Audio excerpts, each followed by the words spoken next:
actually flew in from New York and I am exhausted. I'm arriving on 2 this morning, but I did not want to miss this opportunity to be with you all today.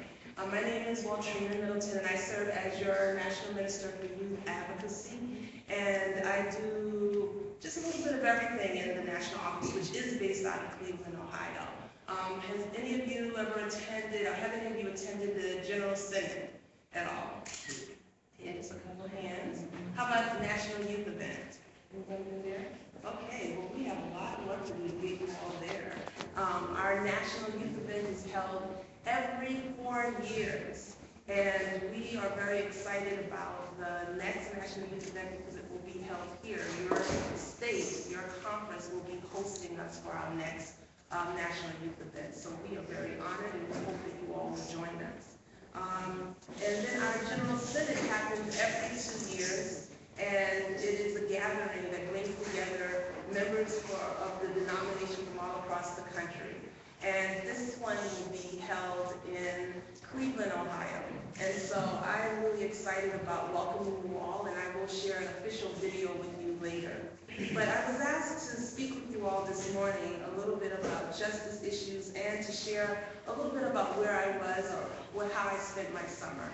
And I must say that you all are really blessed to be in a place where you have a conference minister that is not afraid to lift up the issue of justice. I'm going to come from behind this 40 more minutes. Can you hear me? Yeah. Is this okay? Yeah. This summer, I felt called by God to respond to injustices that I witnessed that impacted young people, pretty much young people your age. I was at home when I heard about the shooting and killing of a young boy named Michael Brown. And it impacted me deeply when the young people, I should see them on television being tear gassed and some shot with rubber bullets. And I thought, certainly there must be a different way to respond. Certainly there must be a different way for us to reach out to our young people who are speaking out saying we're hurting, we believe that there's an act of injustice, and they're trying to be heard. But instead I saw our young people with tears in their eyes, some people pouring milk to help alleviate the pain from the tear gas. And then shortly thereafter, I received a letter from a group of young people from the Ferguson, Missouri area that said, where is the clergy? Where is the church? We're on the front line and the church is not here. We've placed our bodies on the front line and the church is not here. And so there was a rally call across the country asking faith communities from all walks of life to join the young people on the front line in Ferguson and to stand in solidarity with young people who are disproportionately of color, who are dying due to acts of police brutality or aggressive force by police. It's not a matter of, was the young man, Michael Brown, in wrong? It's not a matter of whose side you're on. This isn't about citizens against police. This is about the spirit of humanity, the spirit of what this weekend we're celebrating Dr. King's birthday, the spirit of love. How do we respond in the spirit of love? And so clergy responded. Several hundred ministers from across the country went to Ferguson, and I joined them. I responded to that call. And in our protests, in our vigilance, in our standing in solidarity with those young people, many of us were arrested, and I was among them. And I must say that I was very proud to be there, to stand arm to arm and side by side with these young people. And I will tell you that as many of us were being handcuffed and taken away, some of the young people came in as close to us as they could, and they said, thank you. Thank you for restoring our faith. Thank you for reminding us that the church has not abandoned us. Thank you for reminding us that we are interconnected. One of the expressions that the young people like to share when they're out on the streets chanting is a quote that comes from a woman named Assata Shakur. And she would say, the young people would say, it is our duty to fight. It is our duty to fight for our freedom. It is our duty to win. We must love and support one another. We have nothing to lose but our chains. And if you're comfortable, I'd invite you to share this chant with me in the mornings when we would gather pretty early in the morning before we would go and walk down West Florissant, which is right across from the police station in Ferguson. We would use this as our prayer, as our meditation, and our sound to come together. And we would start off softly by saying, it is our duty to fight. Will you say that with me? It is our duty to fight. It is our duty to fight for our freedom. It is our duty to fight for our freedom. It is our duty to win. It is our duty to win. We must love and support each other. We must love and support each other.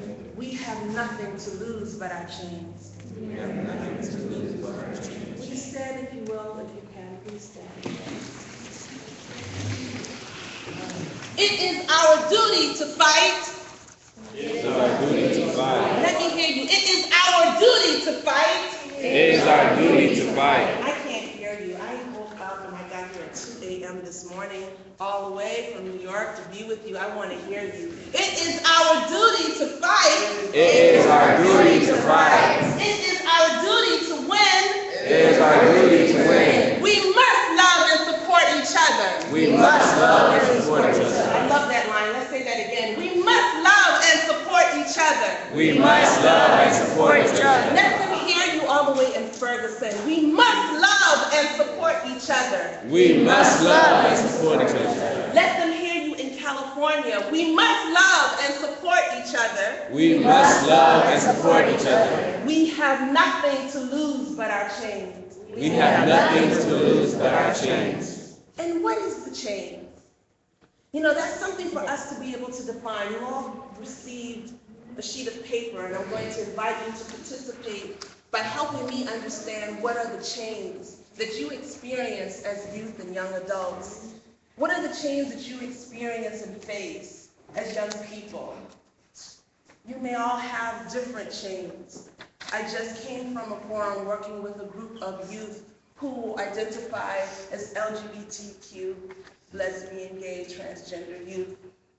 And there are different chains and barriers that these young people that I just spent time with experience. And we chanted this same chant, and it meant something different for them. So it's not solely or exclusively about race and racism. It's about suffering and oppression and ways that we are not allowed to truly be ourselves. And so I would like to have a conversation with you about ways that we can break the chains of oppression that bring harm upon our humanity, that bring harm upon your ability to see me and for me to see you, for us to connect with one another, for me to see your humanity, and to respect you for who you are. And even if we may have differences, to still be able to walk and talk in a spirit of love. Can we do that this morning, just briefly? Is that okay? I can't hear you. Yes. Is that all right? I would love to have this special time with you, and I thank you. But in the spirit of Dr. King, there's another chant that I would like for you to share with me. It's a quote by Dr. King. And it says, "We are caught in a network of mutuality." Can you share that with me? We are caught in a network of mutuality. We are tied together in one single garment. We are tied together in one single garment. What affects you affects me. What affects you affects me. What affects one affects all. What affects one affects all. I can't be what I am called to be I Can't be what I am called to be unless you are what you are called to be. unless you are what you are. called to be. I can't be what I am called to be I can be What I am called to be unless you are who you are called to be. unless you are who you are called to be. So I would like to invite you, you have a piece of paper, to think about the two chants that we just expressed together. One that talked about a mutual spirit of love and support for one another. And then there's another that says, I need you to be who you are. Because unless you are truly living into the spirit of who God created you to be, I am incomplete. I'm not whole if you can't wake up in the morning and smile and be proud of who you are. I am incomplete unless you are able to say, I feel whole. So this is about love for community, love for one another, love for God. But ultimately, by loving God and loving others, we are learning to love ourselves. By loving ourselves, we are inspiring others to live into their humanity and to live into a love for oneself. So you may be seated, and thank you for your time with that. On your piece of paper, think about Assata's words. It is our duty to fight for our freedom. It is our duty to win. We must love and support one another. We have nothing to lose but our chance. And think about Dr. King's words. We are caught in an inescapable net of mutuality, tied in a single garment of destiny. What affects one affects all. What affects you affects me. I can't be what I'm called to be unless you are who you're called to be. And I know we have an artist in the room, I hear. But you don't have to draw. Express yourself in the way that speaks. You could be one word, or it could be an image. When you think about breaking chains of suffering, it could be breaking chains of being bullied. It could be breaking chains of violence. Whatever the chains may be, I ask you to write in a word, in a phrase, in a sentence, in an image. Take the time for the next moment or two, to put that down, and I'd like to collect them. And if you're comfortable with that, I'd like to lift that up so that we can engage in a brief dialogue about what those chains that we're all experiencing. So please take a moment to express yourself in your own special way.